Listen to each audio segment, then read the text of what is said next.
It's Terry with CU Bands and Fans podcast where musicians tell their story. Our guest is Lucas Apollo Keenan, otherwise known as DJ Boy Apollo.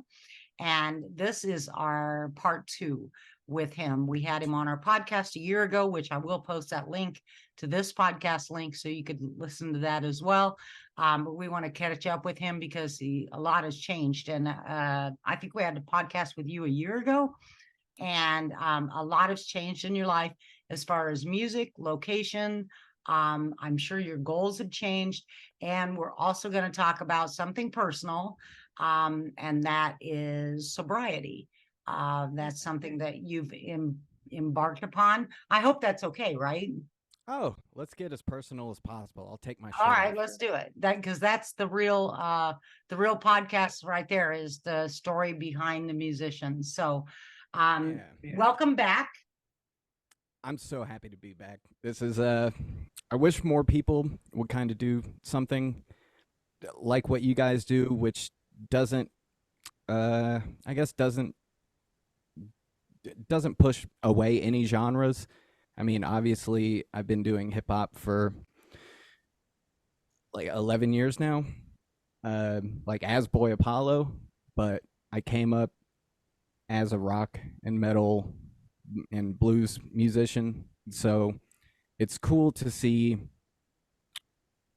you guys work with bands that I had played with like in my teenage years, and then now it's kind of coming full circle and I get to play with them but under a different moniker. And it's fun to come around full circle. But yeah, that's great. We welcome all genres, and we try to podcast with just a variety of, because there's so in Champaign-Urbana and surrounding areas, there are so many musicians and everybody has a story to tell. So to try to get them to be a guest on the podcast and be open and talk about music and their history and their stories, and because they've all got stories and it's hilarious. Some of them are just hilarious. But I'm interested in where you are now with your music, because you create beats. Is that correct?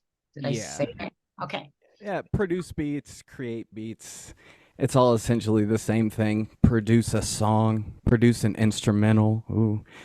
It's all semantics. But yeah, so I just turned 33 last month, which is crazy. Didn't think I would make it, but here we are, baby. I thought you were like 21. I'm not even kidding. Thank you. I get that a lot. Hopefully one day I'll be able to play a show without being carded, even though I am on the poster. So we'll get there. I'm working on this. On this. Yeah, it's not a beard. Let's be straight about that. It's not a beard yet. Zach has got a righteous beard. This is a little baby scruff.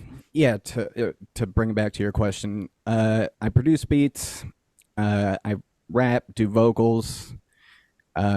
I've been playing instruments since I was 10. I started in the school band as a percussionist, snare drummer in 5th grade at 10 years old.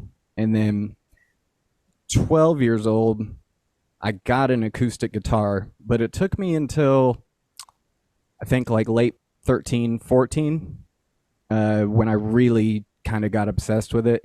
And which actually brings us to a mutual person that we knew, who was my best friend that I grew up with, Brendan Summers. Oh, wow. Didn't know an amazing dude. Yeah, a lot of people didn't know that because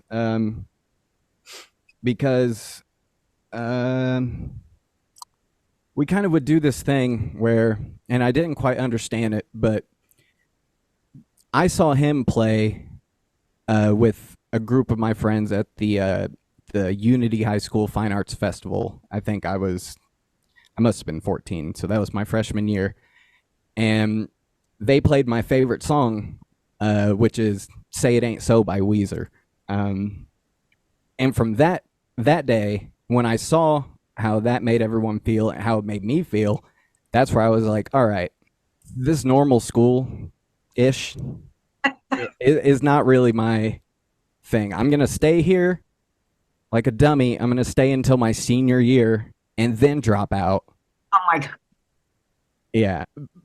But that was to foster any sort of like social relationships I had. And I was also involved in all of the music programs at Unity. So I think if anybody who listens or watches walks into Unity, I've seen a picture. I haven't been in there for a long time, but apparently there's a mural in the fine arts hallway, and I'm like in the middle of it or on the top of it or something, playing guitar. I think I was playing like Backstreet Boys and Death Cab for Cutie. Kidding. Wow.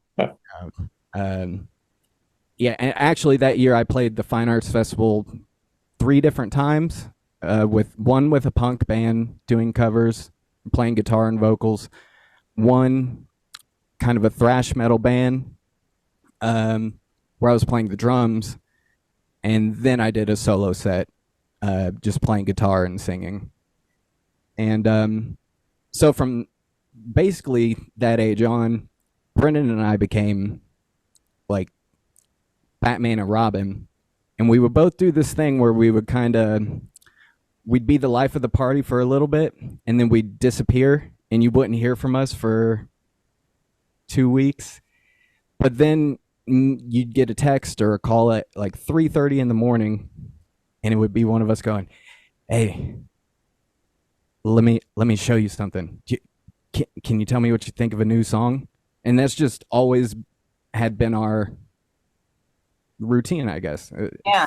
I guess Yeah, like our creative process or whatever. And for me, I was straight laced all through high school. I didn't do anything. Like, I looked like the kid who did everything. And no, and it's because I got these permanent eye bags that people are like, look at him, of course.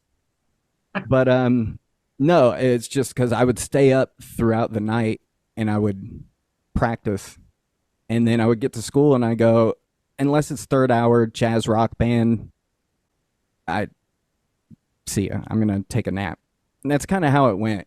And so if it wasn't music, you weren't interested. no.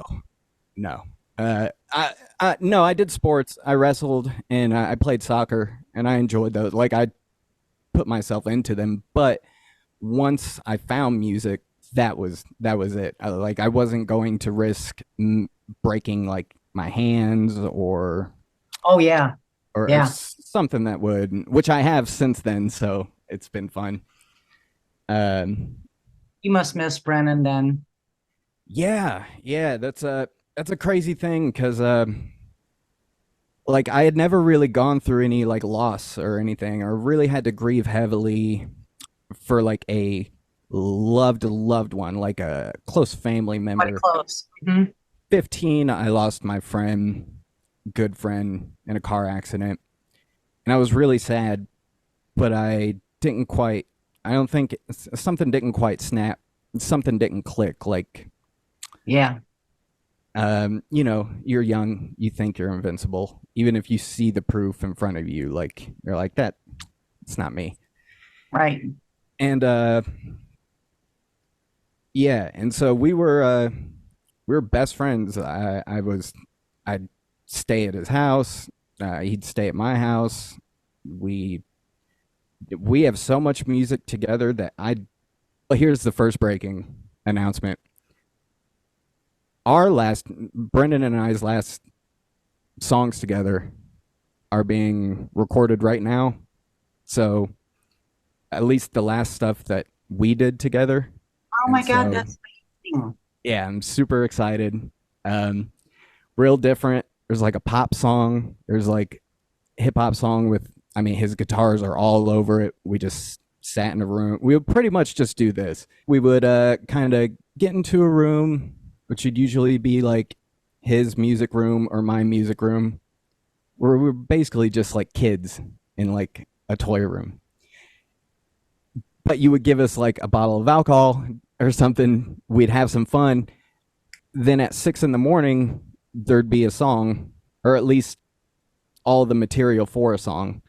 And then once I kind of like cleared, was able to like not vomit the next day, then that's where the whole producing and composing, arranging, it's all the same stuff, came into play, because I would have my program with all of our audio that we recorded through that night, and I would have to arrange and compose our song from that. And then it might take another couple weeks. We'd send it back for just me and him, and then we would put it out. In a lot of cases, we didn't put our music together out. We just kind of both did our own thing. Like, a lot of people didn't even know that we were like brothers. Yeah, I didn't know that. I had no idea. Like, I know that, like, the Brat Pack and everything, and his Uncle Josh, and he did original music too. He did, quite a bit of original music. He's one of the ones, when I began to consider doing original artist night, I remember talking to him in the parking lot at Fat City when they had that, when they had bands play outside. And me and him had a conversation, and that's when I found out that he did original stuff, and that a lot of musicians did original stuff. So that kind of began to pique my interest in digging deeper. So yeah. And what's crazy is, oh man, I feel bad for all of you guys, because the stuff that you didn't get to hear of his, like I'll still put money on it. I'm not a gambling person that much anymore, but I will put money on it that that he would outplay and outright anybody. He held himself back so much, and we both kind of do that. Yeah. Well, and I'm glad to see, I think in this past year, you're not holding yourself back as much as you used to. No, you're right. Brent, so you're going to release and have recorded some music that you and Brennan did. Yeah, so I don't have an exact date, because a lot of life things have happened. I'm staying in Philo right now, and I still have my house in Champaign, so it's kind of weird. I'm actually kind of using this like little bit in Philo to kind of like decompress, get away from like all the stimuli of like living right in Champaign. Like, it's great to have people like come over and I could record them and help them out, but it's not great when... Have you ever seen those goats who faint when you yell at them? Yeah. So I figured out in 2012, I bought a DJ company, or a karaoke company, and you're going to have to forgive me, but I cannot remember the exact place that you and I met. I think I remember meeting Zach at, oh shoot, I want to say it was at Boomerangs, but I probably. All right, I don't feel as bad. I think, I want to say, could be wrong, but I want to say Mabel's in the back. Not Mabel's. No, not Mabel's. Good Lord. Clark Bar. That sounds more likely, because I played at Clark Bar with Michael Lane. Yes, that was it. I remember it. We have a picture of it. We did get a picture. Yeah, we got a picture together. That's right. Yeah, so that's where we met. That's been, 2012, 13 or? Yeah, something around then. I can't remember how long I did the karaoke. It was great because it put me in contact with a lot of people, but it was really bad in a way that, like, I was making comparatively to like a normal job, or let's just use an example of you're a guitarist in a 5-piece rock band. You guys are going to have to play so many fucking shows. Sorry, I wasn't going to hold myself that. You be you. So many shows to make a living, and say you have to do 6 shows a week.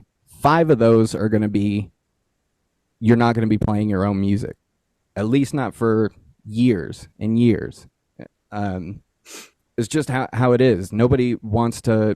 It's like booking a wedding DJ, and the wedding DJ says, maybe a wedding's a bit too extreme of an example, but it's like booking a DJ for a party, and they play their original music. That's not why a lot of people book bands these days. Right. Yeah. They want to sit in a bar and have the music be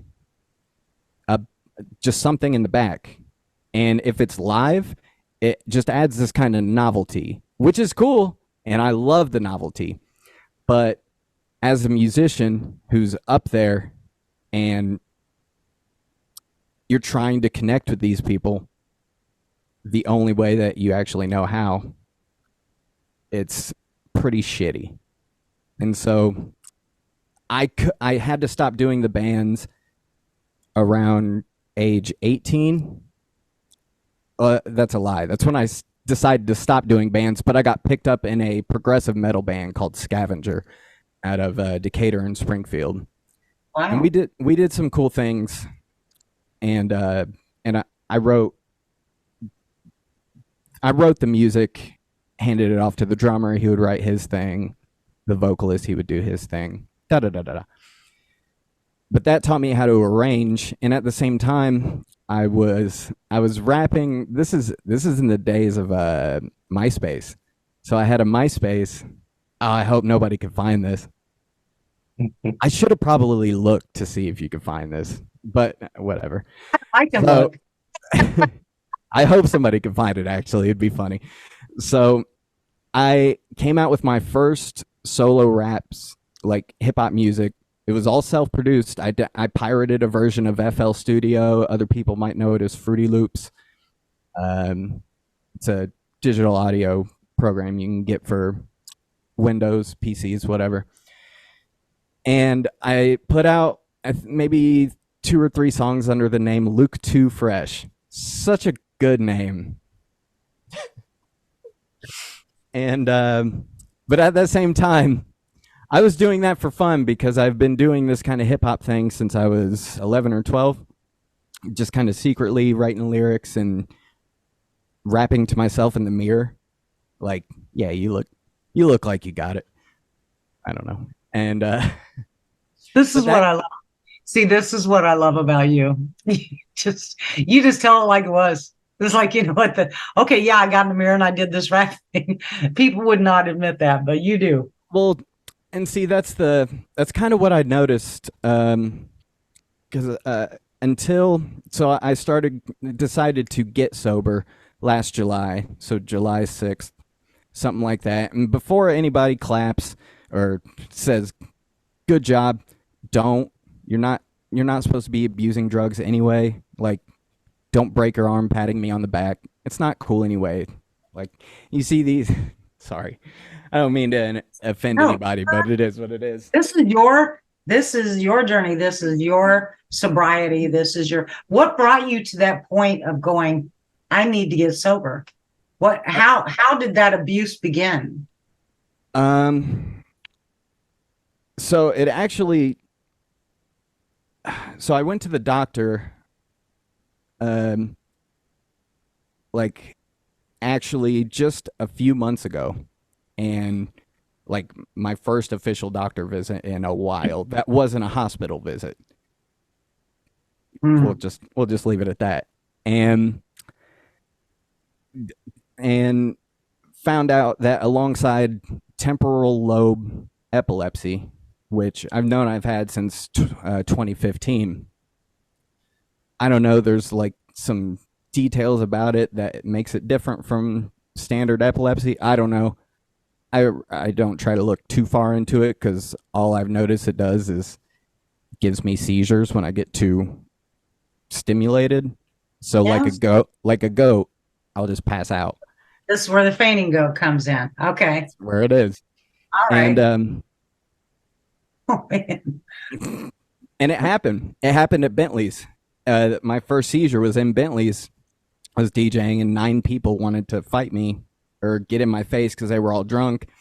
And I stood up on the table, and I don't know what my plan was, but I stood up onto my chair because I'm 5'8", so I'd have to sit on top of the bar stool, like the back of the bar stool, and put my feet where normal people would sit, and that's how I would sit up on the mixing board.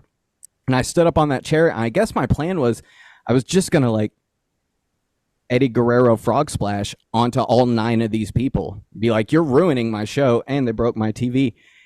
And before I could do that, I just and so we didn't know what that was for the longest time.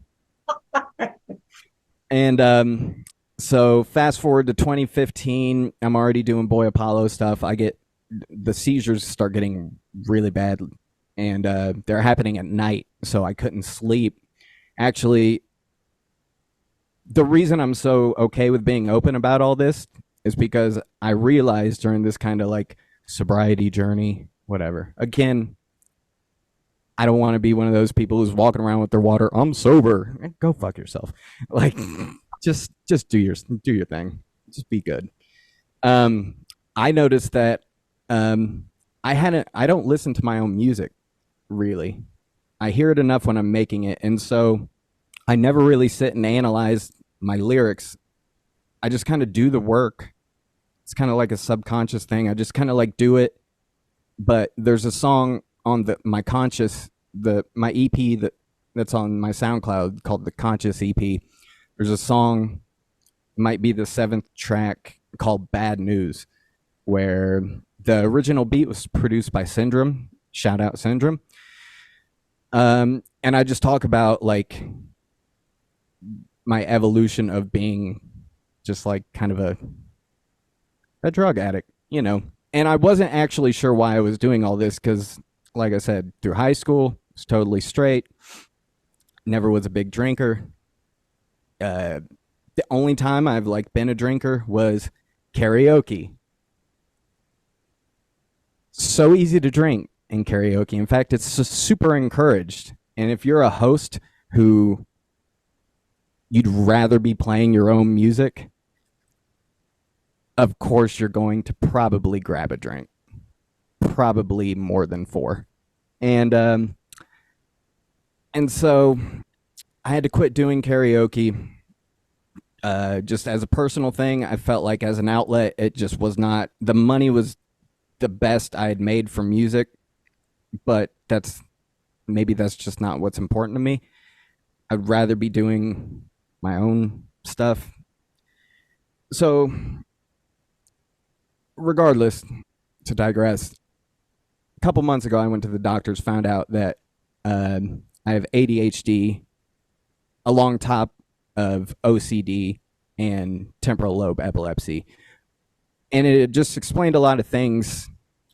Like, I'm all about acronyms. That's how I remember stuff. So like, I think of ADHD as like a desperate hunt for dopamine. Like, so I was just trying to like get anything I could that would make me sit down and be able to focus and do my music work, or do what's important to me, which is the music work or this podcast. And that's essentially why I was doing it. But then, you know, we're creatures of habit. So after a while, you start just doing it. And then something maybe like the pandemic hits, where I have this written down in my notes, where I would get into this like really great cycle. By great, I mean detrimental and dangerous. But I think most people who have like any like abuse issues, whether it's substances, gambling, phones, I swear to God, like I just came back onto social media as a side point like a couple months ago. But I'm only doing it because of this music. I don't want to be looking at my phone. I can't do it. I'd rather be just mindful in the moment. You know what? I would think that a person because just even for me, the distractions are just unbelievable, and there's so much negative things. So if I don't just stay on the music thing or my photography or my family and friends, that kind of thing, I get like, I've got to get off of this. For your own mental health, but I can't imagine having ADHD on social media. Is that worse or no? I mean, to be honest, I couldn't tell you if it's worse for anybody else. For me, I would get into this cycle, and I'd always been in this cycle. It's just how it goes back to staying up, writing a song with Brendan, and not talking to anybody, any of you guys, for like weeks, and then come out with a song. But it really ramped up in the pandemic, which was I would self-medicate, kind of meditate on like just self-medicate enough to stop sorry, I'm running into my mic, to stop the 9 different screens in my head changing channels at all times, just enough to make them stop switching channels long enough so I could watch each one. If that makes any sense? Yeah. Self-medicate, meditate. I would create, so do whatever. I have so much unreleased music. It's disgusting to me.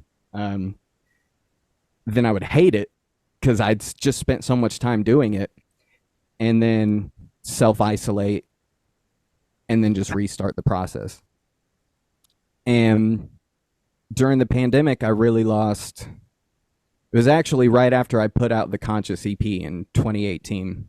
So my first release as DJ Boy Apollo is actually full release. Is called Drop Sequence EP. It's not on the official Boy Apollo SoundCloud. It's on my secondary one because they want you to get a professional, like a pro one, and pay for it. Yeah. No. I'm from the DIY community.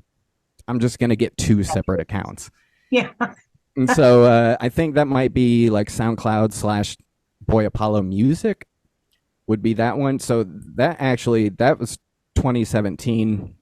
I produced all the songs on there, and I had done that right after a 30-something day tour with D Spills, Manifest Destiny, Joust, Preacher.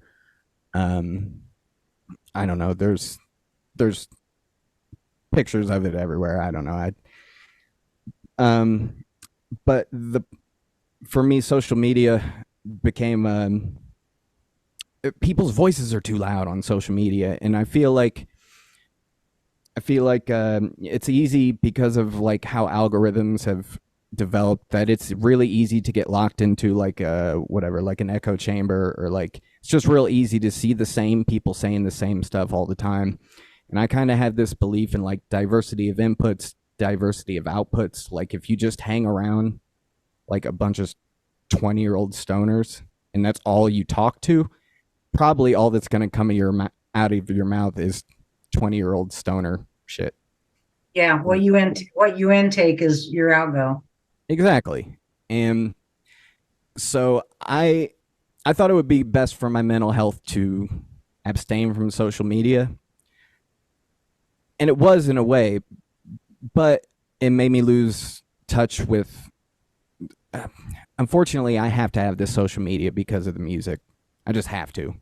It's just like alcohol and people bringing me up plates of whatever drugs you want to name. It's an occupational hazard. It's just going to be there. So yeah. I'm just going to have to work with it. And so it sucks. So for me personally, I hate being on it. I spend as little time on it as much as possible.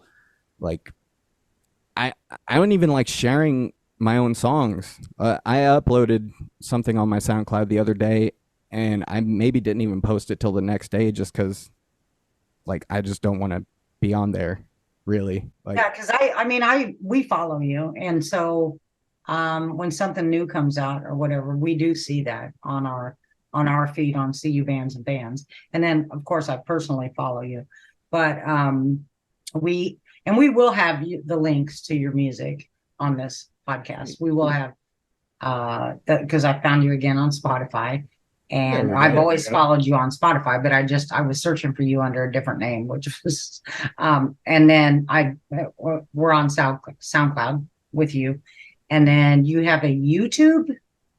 Yeah, so I have a YouTube that I've actually had for so after Scavenger, I started I realized that to make a living in a band is going to be it's going to be out of reach for the time being. So I took what skills I learned arranging, composing and producing, and I started producing EDM, like dance music, house music, dubstep, and that's where I learned to actually do the art of DJing. What I did at karaoke, let me be clear, is not DJing.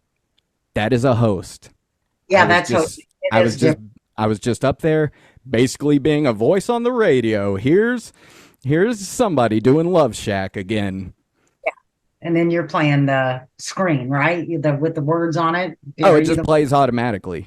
Oh, okay. Along with the thing. So I would just turn on, I'm going to use Love Shack as an example because you could only hear drunk people sing a song a number of times before you go, I'm going to lose my shit. Like, I might quit and just give away all this equipment. But let me admit something here. On that note, in live music, of course, on the band's playlist is always, there's a couple of songs that, I've been doing this for 12 years. I have heard them songs from every band so many times that when they do that song, I go take a break because I'm like, I can't put this song in my head one more time. That was I understand that. Definitely. That was usually my cue to go grab another drink and then run outside and smoke a cigarette as fast as I possibly can, just leaning up against the wall to know where we are at in the song to when I have to sprint inside and be like, weren't they great? And let me just say that karaoke, I met some of the best people I've ever met, some of my favorite people I've ever met in my life doing karaoke. So I don't regret it or anything, but there's some great people that do karaoke. They have so much fun. Yeah, and to some people that's more what they're suited to, and I think that's great. And we should have more people. I still like to go to it. I'll still go, and now don't get me wrong, I haven't gone. And what do you do? Would you do when you got someone singing karaoke and they're like the absolute worst you've ever heard? Well, since we're being completely honest, so sometimes I would unmute my mic, slowly bring in my volume, and try to sing the right notes where they were missing, and then EQ our voices together so you couldn't really tell that I was trying to help out. Oh my gosh, you were doing them a favor and they didn't even know it. Oh, yeah. Well, because when you're doing karaoke, it's not about you. It's whoever's got that 5 minutes or 3 minutes. It's their time. And like an asshole, I would, at the end of the show, shoehorn 2 of my own songs in, and then just everybody would, kind of go crazy and whatever. It was 1:30 a.m., so a lot of people had left. But there's plenty of bad singers, but it's okay because karaoke, I think it's just about having fun. Nobody really cares. Yeah, exactly. Yeah, I've heard some really, really good ones, and I've heard some really, really bad ones. Oh, I've heard people where I've actually told them hey, can I get your number? Because I would like to, if you'd like to do a song professionally, I'd really like to kind of show you off to people in a weird way. You're that good, other people should be hearing you, but just in a different context. They should be hearing you, not you singing as Pat Benatar or, no disrespect, Pat. Art or, Exactly. And so to wrap it around, I produced this thwip, THWYP. You'll still find like the songs on like the YouTube. My YouTube is, I think, just at They Call Me Boy Apollo. And so like all my old thwip songs that I did release are still on there, and like live video performances. Okay, this twip, because I was reading that today on your, where I was like, what is this?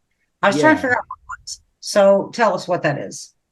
Oh, that was basically just I needed a cool name because I was gonna do this DJing thing now, and I didn't want to just go as my name. And I thought it was kind of ironic how I'm literally swinging from genre to genre, like punk, rock, metal, dubstep, all hip hop. So thwip actually is spelled THWIP. It's the onomatopoeia, the sound effect bubble that pops up in the Spider-Man comics when he shoots a web. So it goes. Yeah. And so I just took that. I was like, sweet, that's super original. I'll just change the I to a Y. And the girl I was dating at the time, Bissy, I don't know how to pronounce her last name at the moment, but Kapili? I gave it a shot. She did like the original artwork for it, and it was cool. I kind of did my thing, and I met a lot of people through that. I just posted a video today that's almost 11 years old. That's what I seen. That's what I watched. Yeah, that was so she's in that video at some point. Brennan's in there. I've been editing videos since I was 12 just because like it's kind of cool, I guess. I don't know. But whatever. It's not edited well, but I put it together. And then once I felt like my music sounded good enough, because anybody can compose, record a song onto, these days it's normally a laptop. A digital audio workstation is what the programs are called. But it's a whole nother thing to make it sound okay, let alone sound good. And on top of that, sound like you did it professionally, not in some apartment office in Philo. So that's the trick. And once I felt like I got good enough to where it definitely sounded raw, because I'm still trying to polish my game up. I just started. Then I was like, you know what? I had a breakup with that girl, and I was like, I need to get this feeling out, but I can't just do it with only beats, rhythms, and melodies. Like I have to like put my words to this. And so that's on the Drop Sequence EP. I think it's called Home, featuring Chris Reveal, who again was just one of my friends who influenced me through the different artists he would like. That him and my brother Jared, best friend Jared, introduced me to Tech Nine. That was a big influence. A lot of people think Eminem, definitely, and I'm like, I wonder why. No, actually, I started rapping. I thought this when you said Eminem, same thought came to me. I actually started rapping because I found the whole story is in that song, My House. That whole story is true here in Philo, out at the Hale Park. I found a CD case that had a bunch of CDs that I was not allowed to buy or listen to. Because in the first podcast you talk about that, because My House is probably to this day my very, very favorite song that you've done. Shit. And I still, thank you. It's on my playlist. I still listen to it. I absolutely love it. I love it. And to know the story behind that song makes it even more valuable. Thank and you the so fact much. that, I mean, we're both here in Philo, so we have when we run into one another, we have conversations. Yeah. I mean, we can chat like da, da, da, da. But that song in particular, I think is, I'm telling you, I think that is your, so far, Thank your you. absolute, it's my favorite. I appreciate that. And yeah, man, So I you appreciate found, that because so I much. remember you talking in the podcast that you found those cassettes, and you would go in the closet and put in headphones or something and listen in your closet. I had this like dumb karaoke machine that had a microphone, and I would try to record onto actual cassettes over. I didn't know what I was doing, but yeah. So I actually just, until I like started getting sober, I didn't realize why I was doing this music. I thought like literally, I mean, I released a project last year playing with music, which is kind of literally what I'm doing. I'm literally just like by myself or with my dog playing around. Yeah, at the end of playing around, it gets super stressful trying to compose it, and then the thoughts creep in like, I wonder what people are gonna like or think about this. But I had never actually like realized why I was doing this. I thought I was literally just playing with music, and it was just kind of like who I am, and this is just what I'm good at, and it's all I know how to do. But with certain songs, like My House, and I did a remix of a couple of Yellow Wolf remixes. Till It's Gone is a song he did off his album Love Story.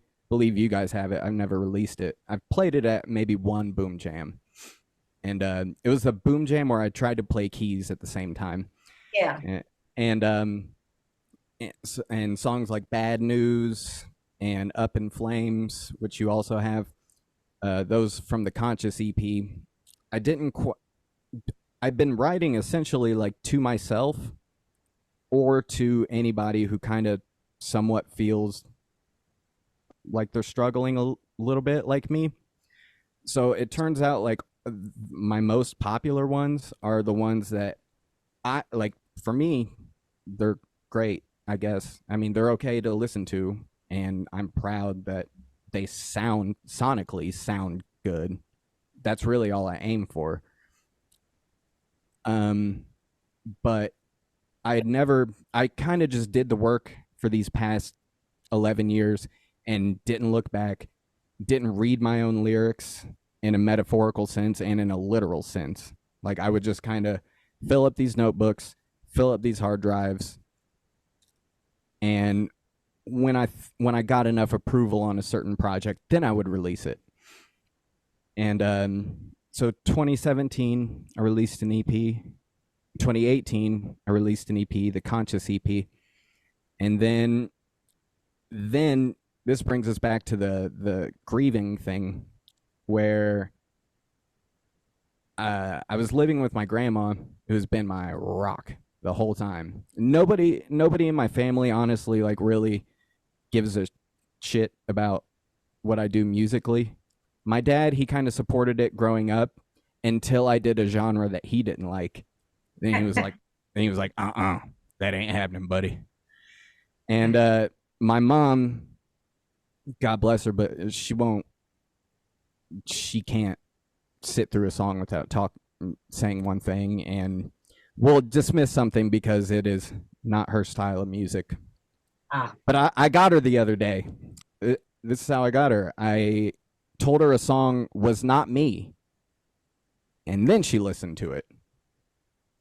So I don't know what that tells you, but so my grandma had passed away in April of 2019. July of 2019 is when I moved from Rantoul to Champaign into my own place. I didn't really want my own place, and I was grieving and had never really learned how to grieve. I didn't realize that I guess maybe just doing music is how I grieve. But I went ahead and just ramped up all of my like any abuse to myself that I was doing, even something productive like training, like kickboxing, I would be overdoing everything to the point where I'd have injuries, have a dislocated hip, like. So you went extreme. Yeah, like I went. Yeah, I went. I went. I went all the way. I thought that's what I needed to do, because this like little cycle of use and substance use, whether it be when I smoked cigarettes, a pack and a half or a pack a day, and 7 coffees or something, like this was just all normal. But then, so 2019 happened. July, I moved to Champaign. I lost my dog. Not Gaga. I think anybody who's been on my social media knows who Gaga is. Is probably sick and tired of any pictures of her. But it's a big dog that I had growing up all the way through high school, and had his dad since I was a kid. So he was in the family for a long time. He was put down, and that July. So, I mean, this is April, July. 2 days later, my friend Sam, I won't say his last name, my friend Sam has a heart attack, is my age, has a heart attack, dies. I mean, I was messaging him that morning. I couldn't figure out why I couldn't get a hold of him. Turns out that's why. And then it just kind of started piling up. And so I didn't even get to grieve, I think, for my grandma before I had to start grieving for other people and other people. And my way was like, well, let's just pile on all these things to either distract me or make me forget, or make it so I could distract myself and focus on music. Essentially, it's all the same thing. I'm about to mute this for a second because I think my brother's about to walk in. We'll hang on a second. Yeah, because I saw his car moving and I'm super happy. Because poor buddy. Yeah, he was born when I was 11. So I grew up with all women until that. Oh, never mind. He's still walking around. Okay.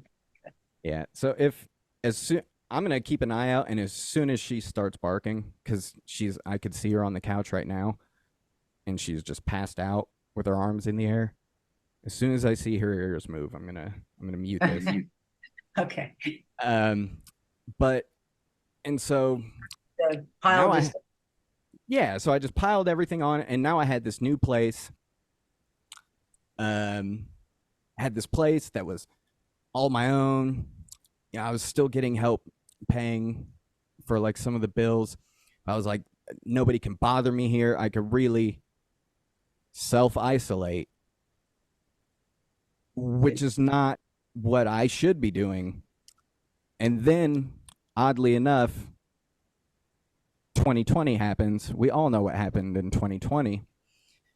And I thought it'd be great. I was like, oh, sweet. Like, first of all, I get an excuse to wear a mask. That's cool. Like, I get to basically cosplay Mortal Kombat when I go to the grocery store. It's awesome. And it's like, I don't like being in crowds.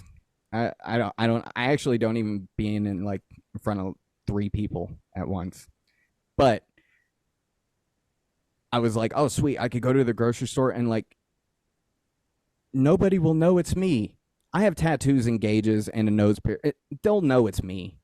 Like, I shave my head. I have a weird shaped head. They'll know it's me. Like, so it wouldn't work. And then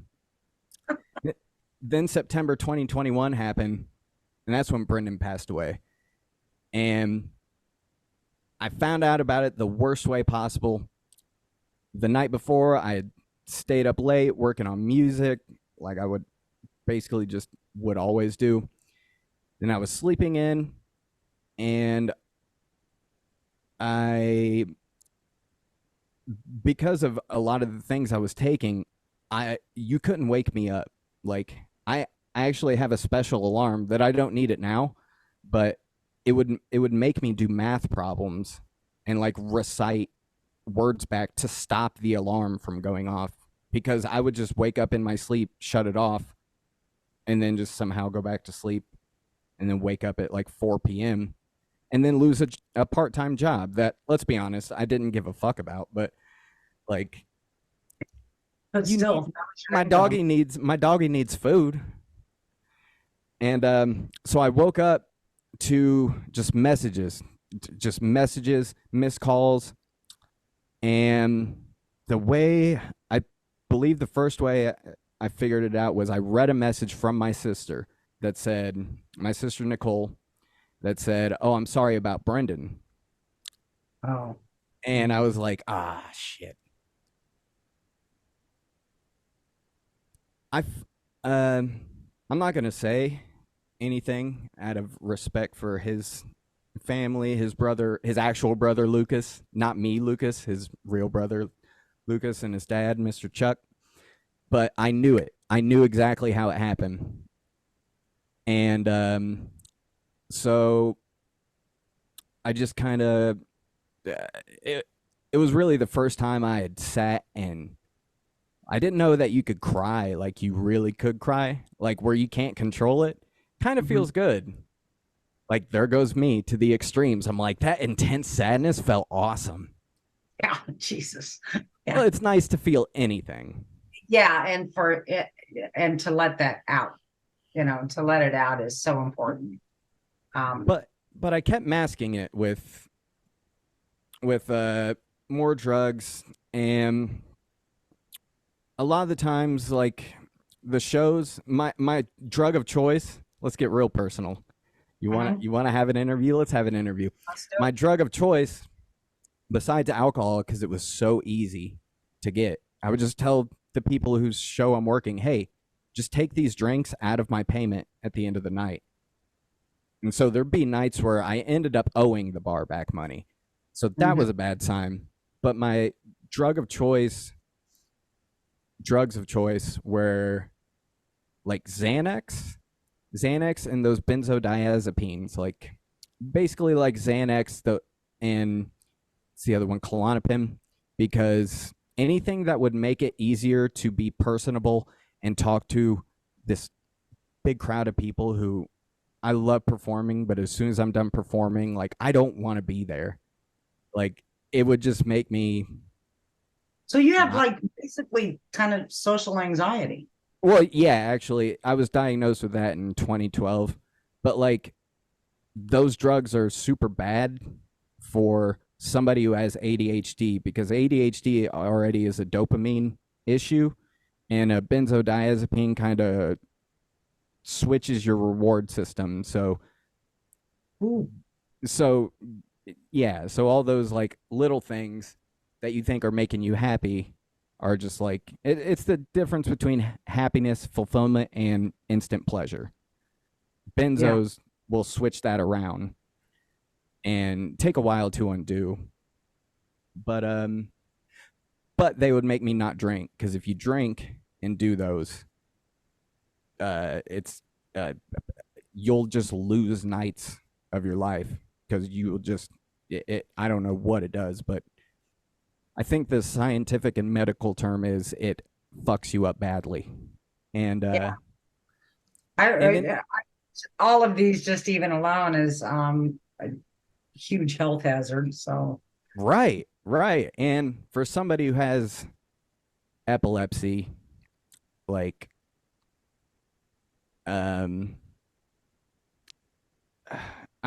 also on the, I don't even know what it, I guess it's the autism spectrum.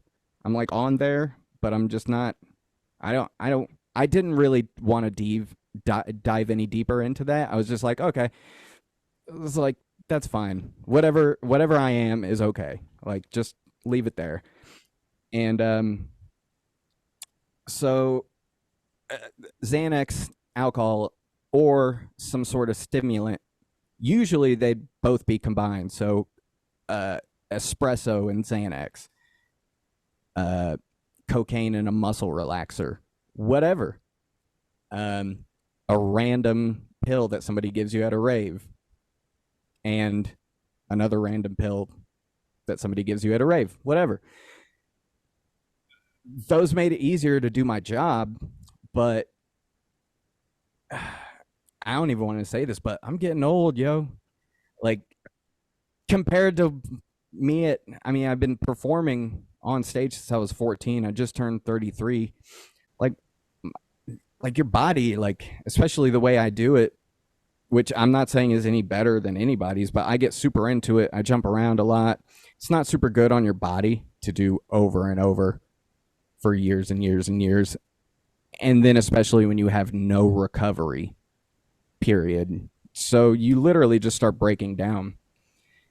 And so it took me from September 2021 till probably shortly after we did our podcast, the first one. I was in a state of still kind of like shock, maybe like denial. And so, and if I remember correct, we did that pretty shortly before I released the Playing with Music EP. Mm-hmm. And the first line on the EP in the first intro song is like, I don't got the time to waste anymore making music like I'm dying tomorrow. I'm sad but having fun while I'm alone, while I'm rapping off another random memo on my phone. Like, literally, I just said, fuck it. Sorry again to curse. I can't help it. But I was like, what? This guy, the most talented musician that I knew personally, the world doesn't get to hear how good he was. And he was a year older than me. I'm not super far behind. Like, I could die tomorrow, and that's okay. But I feel like I should at least do what I was put here to do before that happens. Yes, sir. And so I just said, fuck it. Like, I'm just going to put out the music, and maybe I won't even know what it is about, which brings me to the topic of like subjects of songs. So like a lot of hip hop gets written off because it sounds like, to the untrained ear, just talking about like guns, or I'm better than you at rapping, or check out this money, these women, whatever. Yeah, angry. Right, angry. See, I like that. I kind of like that part. Because I came from the metal scene, but also coming from the metal scene and like being a guitar player, especially with Brendan, him and I were super competitive, not only with each other, but with everybody else. So we would take pride in the fact that like we could outplay some of our favorite musicians. Oh man, he was phenomenal on the guitar. But it doesn't matter. It doesn't matter if you waste it. And and you'll hear some of his last guitar shit. I can't tell you how like kind of touching that is to know that's out there, that you've got that. I mean, we had no idea. Yeah. So it'll be pretty amazing to be able to hear that. That'll be fantastic. Have you been in touch with his dad? No. So because there's a few reasons. One, probably the most prevalent reason at the time, was I was ashamed. I was like, him and I were so alike, and I was over there all the time. I did not want to be associated with his death at all. So I didn't go to the memorial. I didn't. Just is what it is. I just wrote songs about it. That a lot of it hasn't been released yet, but they're already recorded. But I just sat here and wrote about it.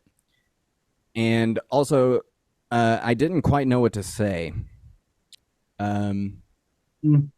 Because his brother Lucas sort of knew me, but everybody just knew me as like that musician guy who did music with Brendan. And we Yeah. also did like fun vandalizing shit when we were in our teens, but like that is what we did, was just do music. And but with music and maybe like the wrong mindset or environment comes occupational hazards like drinking, drugs, whatever. What made you just get a hold of yourself and say, okay, enough? Like, I'm not going to do this anymore. And you had mentioned earlier in the podcast about, like, it was something, and this like completely paraphrased, but it was something about now you're paying attention to what you're right, whereas before you didn't. Right. So I mean that literally and in a metaphorical way. Like I've always just kind of done the music, and the only person I've ever really cared getting an opinion from would be like my peer. Would be until a couple of years ago was Brendan, or that friend group. And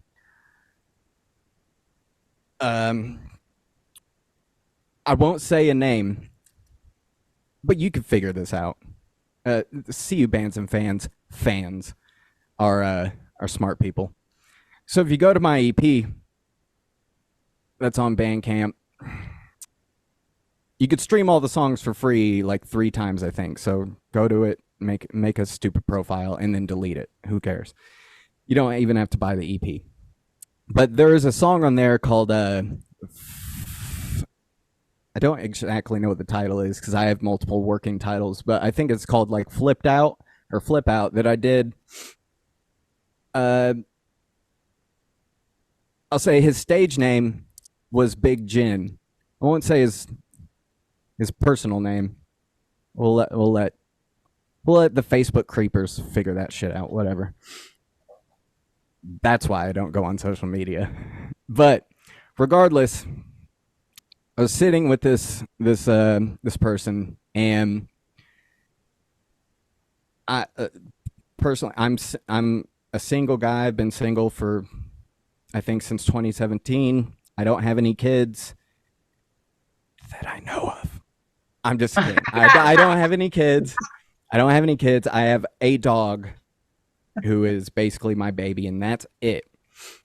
And this person who I really tried to give a chance to, who really wanted to do this music thing and needed it to work to support his kid and his wife and their other kid. And when I sat, this was probably June, shortly after my birthday. It's something weird about people telling you happy birthday, or just somebody reaching out to you, that will make you really look at yourself in the mirror and go, what the fuck have I been doing with these curtains shut for years? And I saw myself in this person who told me, after I gave them all this free music to do whatever you want, I'll mix and master it all, no charge, just do it. You could put it out on my platform, bless you. And it's a chance, dude. It's a shot. You could have a CD to sell, and if anything, you could say, for the intrinsic value, I'm a professional musician, whether it works out or not. And he just had no drive.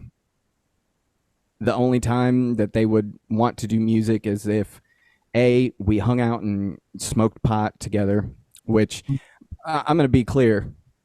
I did say I have epilepsy, so I definitely still use THC. I think it's 2023. A lot of people do. And that wasn't my problem.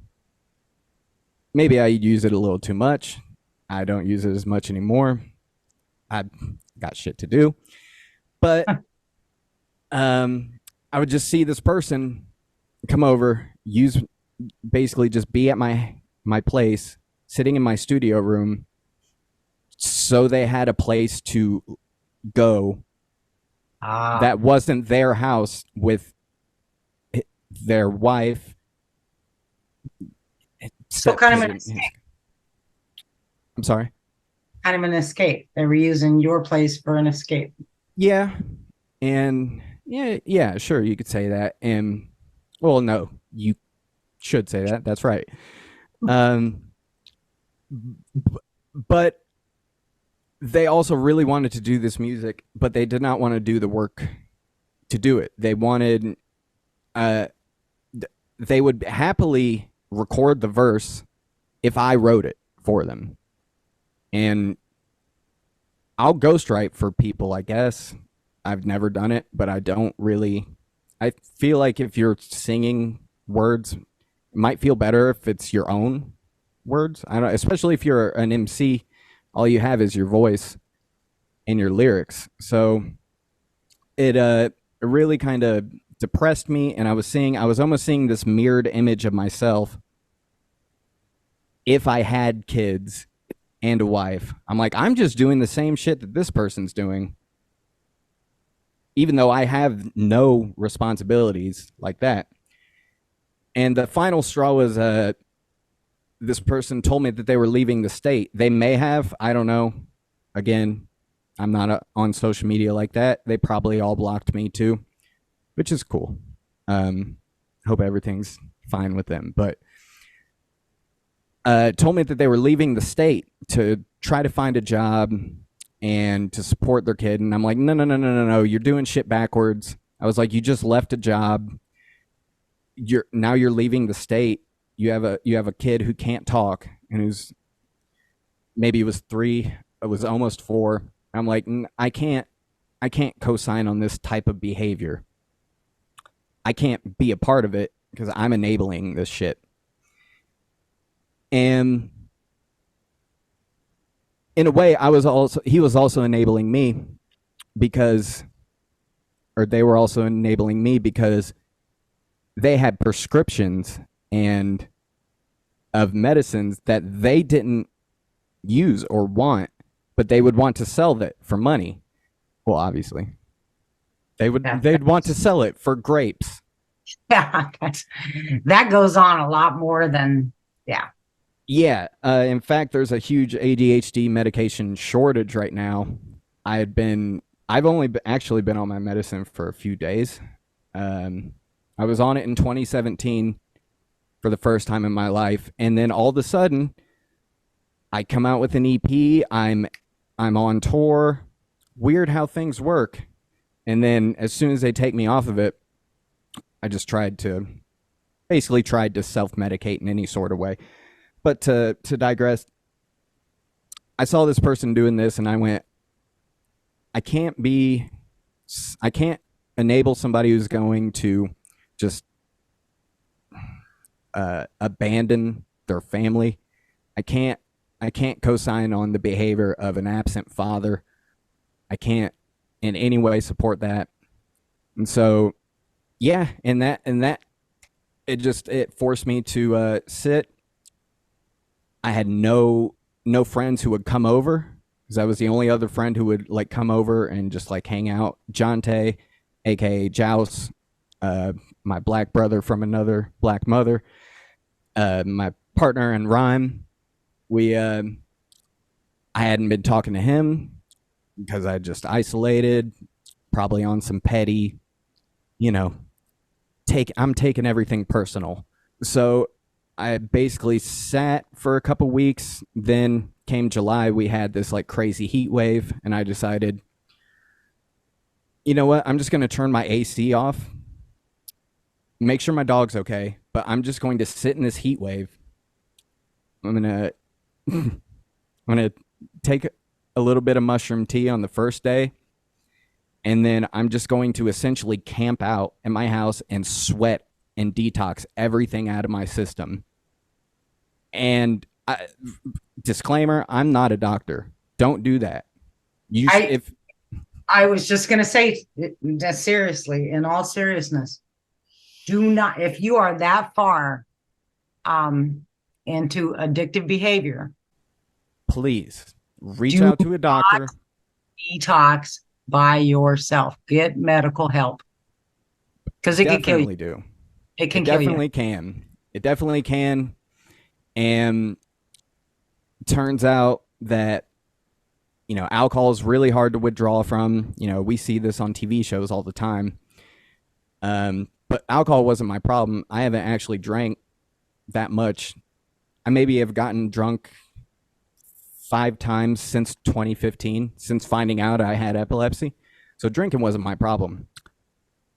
But just getting everything else out of my system, whether I needed it at the time or not. One of those things was an ADHD medication, Adderall. I'm sure everybody knows what that is. Yeah. For me, it has always made me feel just like I could focus on those 9 TVs in my head flipping channels all the time. But I think for a lot of people who don't have ADHD, it makes them super wired.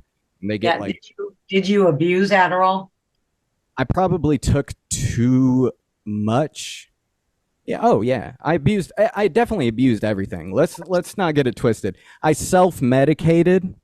That's just my sweet term for like, I just abuse drugs to make myself feel okay. I don't even want to feel good, baby. Just set me in the middle, you know?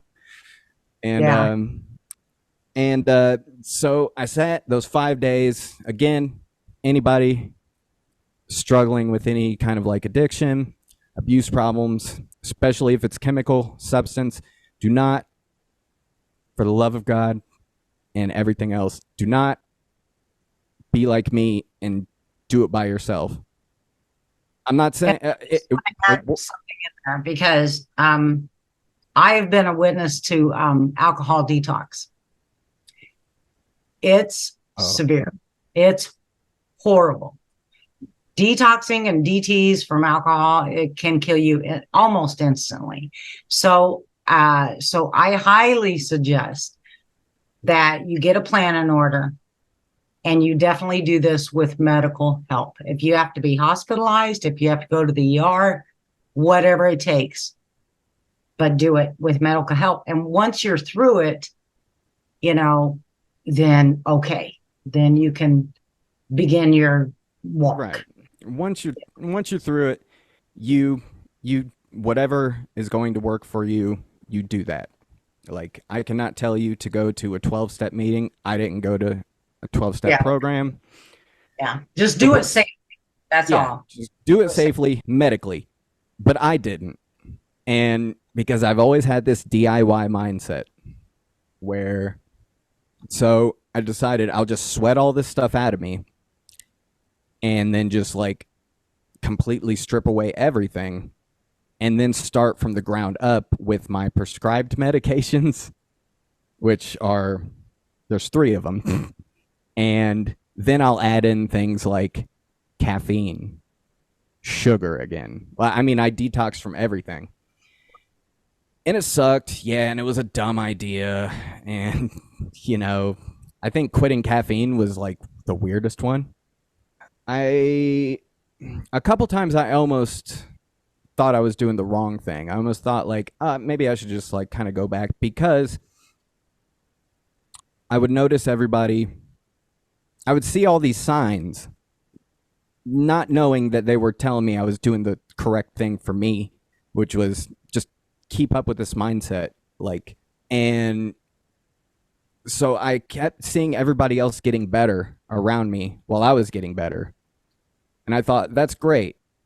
I don't know if it's a runoff effect or if I'm just finally, I've dulled my synapses for so long. That'd be it. That's what I think it might be. And now I'm actually noticing things that maybe I should care about or even not care about. I mean, it works in both ways. But so for me personally, no meetings, no group. I've still been around it.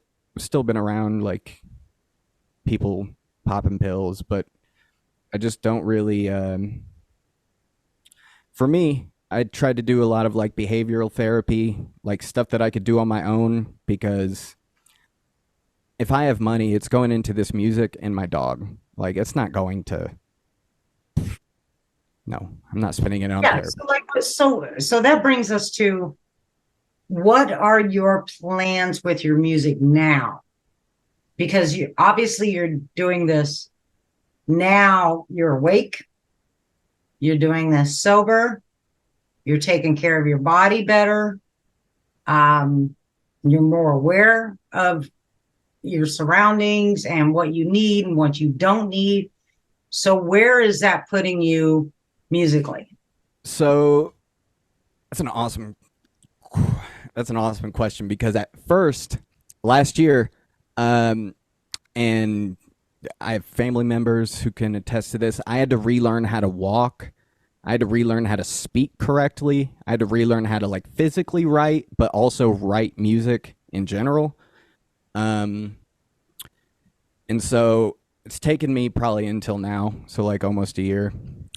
But where I'm at with it is, I'm trying not to put too much stock into what am I going to do with this song, or what am I going to do with this collection of songs. It is basically like, I have a piece of paper that I stick up on my wall that has a certain date on it. And then I have a planner that has the 7 days of the week, and it says on each day, record on this day, mix on this day. Don't do music. Don't do music late into the night, like writing music late into the night. You could only, all you other musicians, if nobody else listens but other musicians, we are night owls, but you could only stay up late and write music so long before you get burnt out. Whereas you could wake up and do music every day for the rest of your life and not get burnt out. Because your body is your vehicle. That's the vehicle to get the music. It's your temple, baby. Out there. It is. And when your body's tired and your soul's tired and your heart's tired, and you've exhausted yourself, you're just not gonna, you don't have anything to put out there. But I will say this, because we live close to one another, and you do work at a job that I go to this place that you work at. And so we'll talk a little bit, and while you're working, it's the most amazing thing about you. While you're working your job, you're doing this. You can tell that your mind is constantly going, music, and I would do this, and I would move this way, and I would, it is just you. Yeah. That is just, I don't know that could ever be stopped, or it shouldn't be stopped. But I'm saying you are in that motion at all times. It really, that's super weird that you would pick up on that. Maybe it's not super weird because it's obvious, but my sister told me closely before I got sober, she was like, you are not yourself anymore. You don't do, like, you orchestrate music when you hear it or when you're writing it. You don't do that anymore. And I was like, oh, I didn't even realize it. But so, for example, we're riding in the car together, and you're in my passenger seat. Not only will I sing the whole song, I'll play the drums on the steering wheel, but I'll have my hand like maybe on your thigh or something, or on holding your hand, and I'll be playing the guitar on your hand. And so I just can't, maybe it's the one thing, like those kids get those fidget spinners. Yeah. Maybe that's just like my fidget spinner. Maybe it's a kind of a coping mechanism. I think it is. Well, ADHD is a coping mechanism. Yeah. But when you're at work, that's what you're doing. And I can tell, I'm like, in his head, he's moving channels, or he's doing a volume thing, or he's playing an instrument. And it's just coming out. It just comes out in you. You're not even aware of it, I don't think. No, not really not unless somebody points it out. They're like, "What are you doing with your hand?" And I'm like, I don't know. Sorry. You got this thing going. Yeah. But you'll notice I always have an earbud in at that job because there's like something about like the stimulus of just too much stuff that is just I'm like a small dog or something. Just put me in a crate and put like a blanket over it until it's calmer. That's two things. That's being on the autistic spectrum. Oh. And ADHD. Part of being on the spectrum autistically is the overstimulation. You can't deal with that very well. Yeah, that makes a lot of sense, actually. Luckily, as far as like functioning, I mean, I function fine. Mm-hmm. I think we're just really products of our environment, and the way I had always coped with things growing up was I would just either listen to music or I don't know, try to do something. I think music is the universal language. I think we all know that, especially you guys. Like, it's the one thing where I can meet somebody who doesn't speak English and we could hear the same instrumental song, no words spoken, and at the exact moment listening, we'll both look at each other and go, "Oh, yes," because yes. I think I don't know what it does, and so knowing that about me, to like maintain my sobriety, I've just had to keep. And you hear this from people when they stop smoking cigarettes. They're like, "I just need to keep my mind occupied all the time." I didn't realize that my mind has to be occupied literally all of the time. So I always have. I mean, setting up for this. I mean, I was sitting here, like checking the camera, testing the audio. I had under my headphones, I had my earbuds in, listening to a SoundCloud playlist that I listen to every day. That like, I'm like, what am I doing? I'm supposed to be checking audio, but like, it's like the pre-show jitters. Yeah. It's like I would always doing karaoke. I would just set up the equipment, have my earphones in. Please don't speak to me until the show starts. And then the show starts. Then I'm like, all right, I'm online. And then after the show, I'm like, all right, cool. I can not listen to any music. But audio, it must be auditory something for me, because for me personally, what's helped me a lot is binaural beats and binaural brainwave, like I don't know what that means. Stimulation. So binaural means what? Binaural means, well, I think so two or more than one. No, oral, like AURAL, like auditory. So like multiple. In both you have to have that. Yes. Like yes, both. You have to have the multiple. So basically, Zach knows a lot about frequencies. So on an EQ spectrum, say we're going from here to here. This is all the sounds for your song can only fit in here. Your drums might hit right in this region, which might be 200 hertz, and then maybe up in the higher region, where you'll hear like, and hi-hats is maybe like in the 1,000 to 2,000, 1K to 2K hertz region. So what binaural beats essentially is you feed one frequency into one ear, and then altered by you feed another frequency in through the other ear, but it's only different by 1 to 2 hertz. What it does is you start hearing the waves. You start hearing a beat within the waves, within the dissonance. Yeah. It's kind of hard to explain because interesting. I'm not really. Well, binaural means you have two ears and you hear in stereo. That's what binaural means. Oh, yeah. Okay, so then it's amplified in both.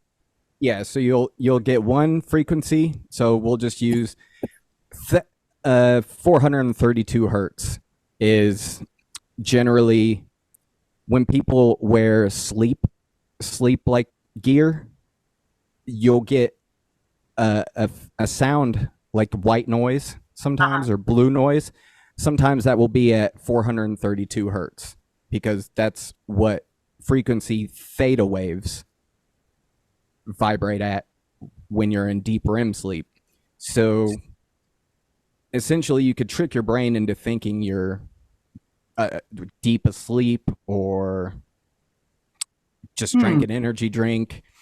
And a lot of it also like you kind of have to like meditate but essentially what it's doing is it's trying to replicate that state in your brain that is happening. Oh, I see. Okay. And I get it. All right. yeah, it's kind of I had to look up a bunch of stuff too. Like I was like, I don't understand why this sort of works, but I've always been kind of sorry. It works for you. Works for me. And so as an auditory person to like remain sober, I just always have to be I got to hear something. I got to always be hearing something, so I might have like or I can't just be hearing too much, so I'll always at least have one earbud in or at least one headphone on. I think I might have a permanent imprint on this side of my head from wearing just one headphone. Yeah.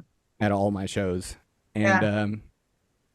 Well, just meditation, and my plans basically for music is like to just release everything that I've been holding on to. Because to summarize this whole conversation up, in 11 years, I've planted every seed that I needed to, but I just didn't water them.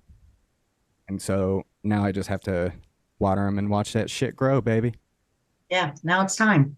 I love that. We look forward to hearing what you got coming up and definitely the stuff that has Brendan's yes. Yeah, that's Yes. gonna be great. Man. I had no idea that you two were brothers like that. So that's for the first time I'm actually excited to dump all of this music out.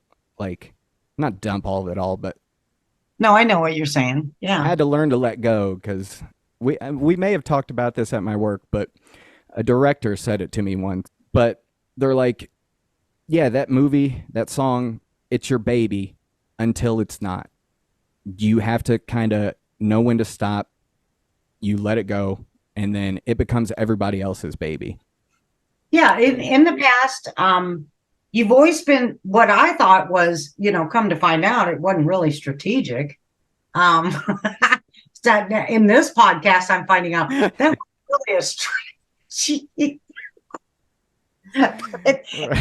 But that that you would hold on to things for like ever, and then you would get off the grid for a long time, and then you'd come back, and then you'd have something, and then you would share something, and then you would load a song or something like that, and then you would fade off, and then here you'd come again, and well, now I kind of know why.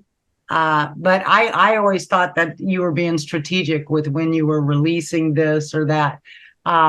So I thought I was. Yeah. You thought you were too. I thought I was maybe, but turns out like I think maybe I just do this music subconsciously. I just do the work, and now it's time to just put it out there. Yeah, it's time to just get rid of it and just keep doing the work. Yeah. Yeah. Awesome.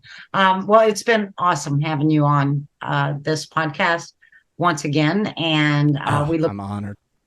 Yeah, we look forward to hearing what you do release when you finally go, okay, I'm gonna let this go. Oh yeah. And I do want to take a minute and give a shout out to WKIO 107.9 FM. Homegrown KIO is on Sunday evenings at 7 p.m., hosted by L.A. Fredrickson and David Leake. And they actually, for an hour on Sundays from 7 to 8 p.m., right on the dot. They're not a minute late. They're not a minute early. From 7 to 8 p.m., they play live music, historical live music that came from Champaign-Urbana at the Old Red Lion and Mabel's and all the fantastic classic places that hosted live music back in the day. So they're keeping our history live in the current time right now. And they're also they've been a fantastic partner for our podcast.